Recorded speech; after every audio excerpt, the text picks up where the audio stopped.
हरिओम। सनातन podcast में आपका हार्दिक स्वागत है। हम अपनी रामचरितमानस श्रृंखला को आगे बढ़ाएंगे।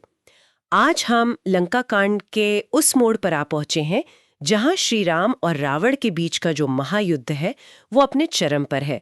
और ये अब केवल दो सेनाओं की टक्कर नहीं रह गई है, बल्कि ये धर्म और अधर्म के बीच का कह सकते हैं अंतिम संघर्ष बन चुका है। और युद्ध भूमि का जो दृश्य गोस्वामी जी खींचते हैं वो सचमुच वो अलौकिक भी है और भयावह भी। बिल्कुल, ये कोई सामान्य युद्ध नहीं है। आप देखिए, यहाँ प्रकृति के नियम टूट रहे हैं और जो दिव्य शक्तियां हैं वो खुलकर सामने आ रही हैं। ये वर्णन केवल संहार दिखाने के लिए नहीं है, बल्कि यह बताने के लिए है कि जब अधर्म अपनी सीमा लांघ जाता है तो पूरी सृष्टि में कैसी उथल-पुथल मचती है। हाँ, और इसकी शुरुआत ही देखिए।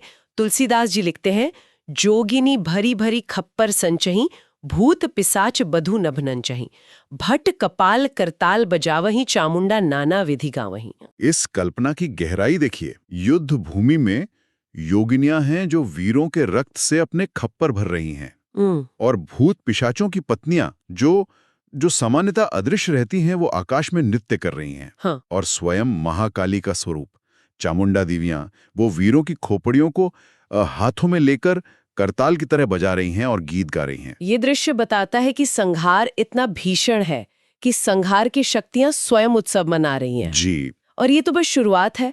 अगली पंक्तियों में तो कल्पना और भी भयावह हो जाती है। वो बताते हैं कि कैसे गीदड़ों के झुंड लाशों को नोच रहे हैं और कैसे बिना सिर वाले धड़ भी लड़ रहे हैं। कोटिन रुंड मुंड बिनु डोलहीं, सीस परे मही जय जर बोलहीं। जी, ये रुंड यानी बिना सिर के धड़ का घूमना, ये सिर्फ वीरता का प्रतीक नहीं है। ये एक तरह से आज की भाषा में कहें तो ज़ॉम्बी वॉरियर की कल्पना है। शरीर मर चुका है पर लड़ने की इच्छा या कहिए आदत इतनी गहरी है कि वो अब भी चल रही है। पूर्ण संहार को देखकर रावण के मन में क्या चल रहा है, वो समझ जाता है कि उसकी पूरी सेना अब खत्म हो चुकी है। हाँ, और यहीं पर उसके चरित्र का असली रूप सामने आता है। दोहे में कहा गया है, रावण हृदय बिचारा भास निश्चर संघार, मैं अकेल कपि भालू बहु माया करूं अपार। देखिए, ऐसी स्थिति में कोई भी सामान्य व्यक्ति या तो आत्मसमर्पण करेगा या पछतावा करेगा। पर रावण क्या सोचता है? मैं अकेला हूं, शत्रु बहुत हैं, इसलिए अब मैं अपार माया करूंगा। मतलब वो अंत तक छल और धोखे का ही सहारा लेता है। मतलब हार मानने को तैयार ही नहीं है। बिल्कुल नहीं। ये दिखाता है कि उसका अहंकार कितना गहरा है।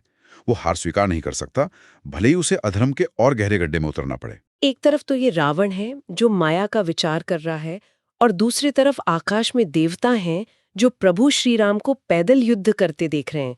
उनकी प्रतिक्रिया तो बिल्कुल विपरीत है। देवन्नम प्रभु ही पयादे देखा, उपजा और अति क्षोभ विशेषा। देवताओं के हृदय में क्षोभ यानी गहरा दुख उत्पन्न होता है। उन्हें यह सहन नहीं होता कि ब्रह्मांड के स्वामी धरती पर पैदल चलें। यह एक बहुत सुंदर भाव है। यह दिखाता है कि जब आप धर्म के पक्ष में होते हैं तो पूरी देवी व्यवस्था आपकी सहायता के लिए वो खड़ी हो जाती है। अच्छा। और तुरंत देवराज इंद्र अपना दिव्य रथ भेजते हैं, जिसे उनका सारथी मातली लेकर आता है। तो ये सिर्फ एक रथ नहीं है, ये एक तरह से एक संकेत था। जी, यह इस बात का प्रतीक है कि अब यह युद्ध केवल राम का नहीं बल्कि समस्त देव शक्तियों का युद्ध बन गया है। और उस रथ का वर्णन भी साधारण नहीं है। वो तेज का पुंज है। उसके घोड़े अजर अमर और मन की गति से चलने वाले हैं। जैसे ही श्री राम उस रथ पर चढ़ते हैं, वानर सेना में एक नया जोश भर जाता है। पर तभी रावण अपना दांव चलता है। जी, जैसे ही उसे लगता है कि अब पलड़ा श्री राम की ओर झुक रहा है, वो अपनी सबसे भयानक माया का प्रयोग करता है। उसने ऐसा भ्रमजाल फैलाया कि वानरों को राक्षसी सेना में हजारों राम और लक्ष्मण दिखाई देने लगे। वो भ्रमित हो गए कि मित्र कौन है और शत्रु कौन। पर ये माया इतनी शक्तिशाली थी कि लक्ष्मण जी तक उसके प्रभाव में आ गए। हाँ, लक्ष्मण जी भी। ये माया की शक्ति को दिखाता है। पर एक व्यक्ति है जिस पर इसका कोई असर नहीं हुआ, स्वयं श्री रघुवीर। क्यों? क्योंकि वे माया के स्वामी हैं, मायापति हैं। माया उन्हीं की शक्ति है, वो उन्हें कैसे भ्रमित कर सकती है। और अपनी सेना को इस तरह डरा हुआ और भ्रमित देखकर भगवान क्रोधित नहीं होते, वे मुस्कुराते हैं। उनका मुस्कुराना ये कितना गहरा है। बहुत गहरा। उनका मुस्कुराना बताता है कि ये सब उनके लिए एक लीला है, एक खेल है। और फिर वे एक ही बाण से उस पूरी माया को ऐसे नष्ट कर देते हैं जैसे सूर्योदय से कोहरा छट जाता है। वानर सेना का भ्रम टूटता है और वे फिर से हर्षित हो उठते हैं। यहाँ एक बात दिलचस्प है। पहले उन्होंने माया के बाहरी भ्रम को काटा और फिर तुरंत अपनी ही सेना को एक बहुत ही करुणामय आदेश देते हैं। ऐसा लगता है जैसे वो बाहरी और भीतरी दोनों मोर्चों पर शांति स्थापित कर रहे हैं। बहुत सुंदर कहा आपने। वे अपनी सेना की ओर देखकर कहते हैं, द्वंद युद्ध देखो सकल श्रमित भय अति वीर। हे वीरो, तुम सब बहुत थक गए हो, अब तुम सब किनारे होकर केवल मेरा और रावण का द्वंद्व युद्ध देखो। ये उनकी करुणा की पराकाष्ठा है। वे अपने भक्तों का परिश्रम देखते हैं और अब सारा भार अपने ऊपर ले लेते हैं। वो मंच तैयार कर रहे हैं अंतिम टकराव के लिए। और युद्ध शुरू करने से ठीक पहले वे एक ऐसा काम करते हैं जो उनके मर्यादा पुरुषोत्तम होने को सिद्ध करता है। अस कही रथ रघुनाथ चलावा, विप्र चरण पंकज सिरुनावा। युद्ध से पहले वे ब्राह्मणों के चरणों में सिर झुकाते हैं।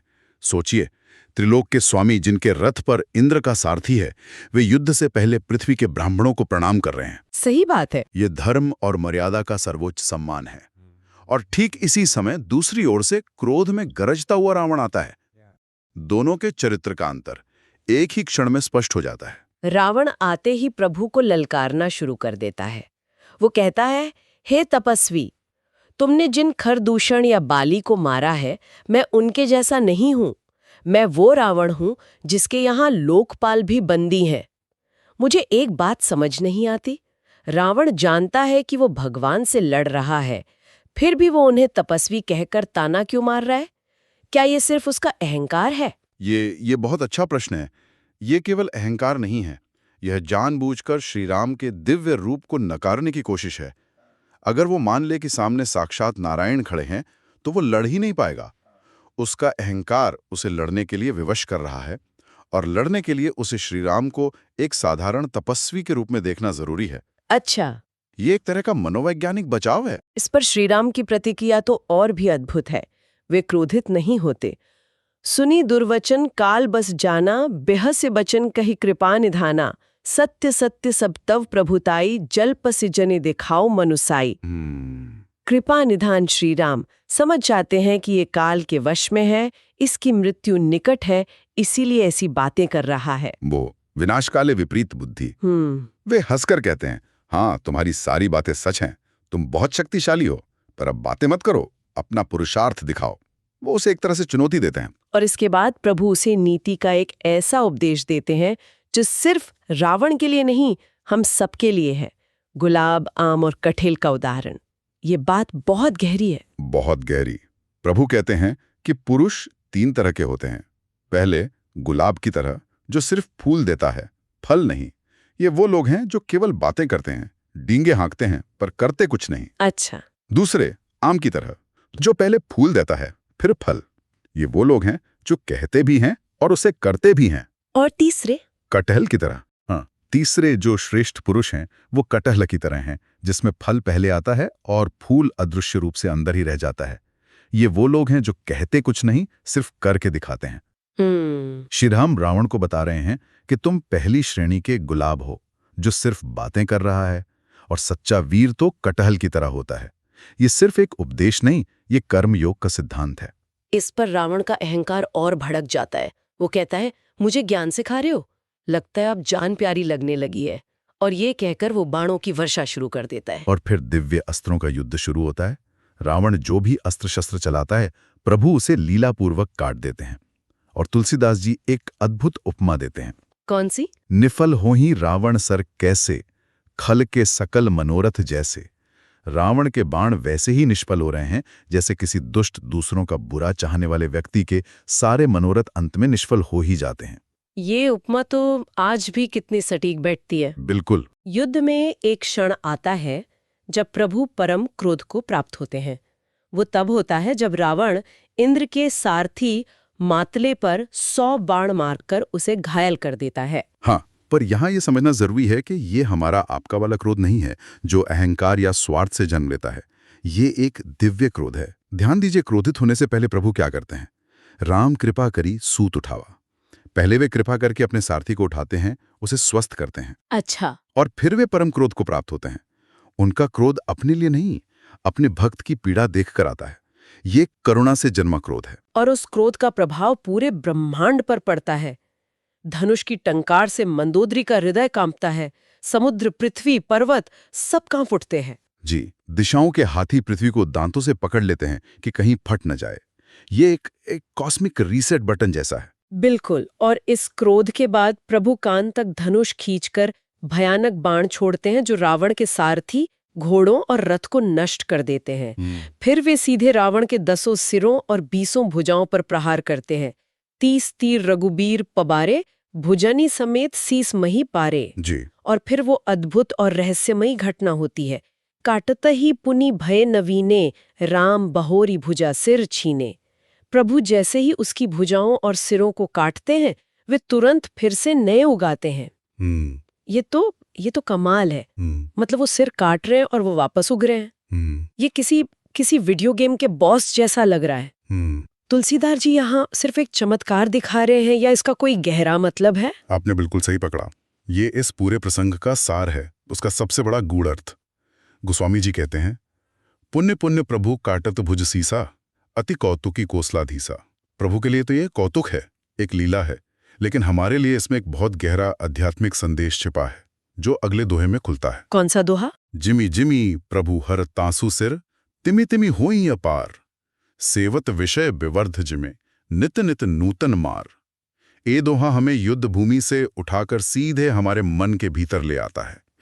तुलसीदास जी कहते हैं कि जैसे जैसे प्रभु रावण के सिर काट रहे हैं, वैसे वैसे वे और ज्यादा बढ़ते जा रहे हैं। ठीक उसी तरह जैसे विषयों का सेवन करने से उन्हें भोगने की इच्छा यानी काम या वासना नित्य नई नई बढ़ती जाती है, कभी खत्म नहीं होती। बिल्कुल।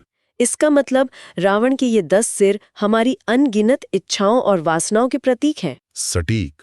ये वही इच्छाएं हैं जिन्हें हम एक बार पूरा करते हैं तो लगता है खत्म हो गई, पर वो 10 नए रूपों में फिर से सामने आ जाती हैं। जब तक वासना के मूल पर प्रहार नहीं होगा, यानी नाभि में स्थित अमृत कुंड को नहीं सुखाया जाएगा, तब तक ये सिर कटते रहेंगे और उगते रहेंगे।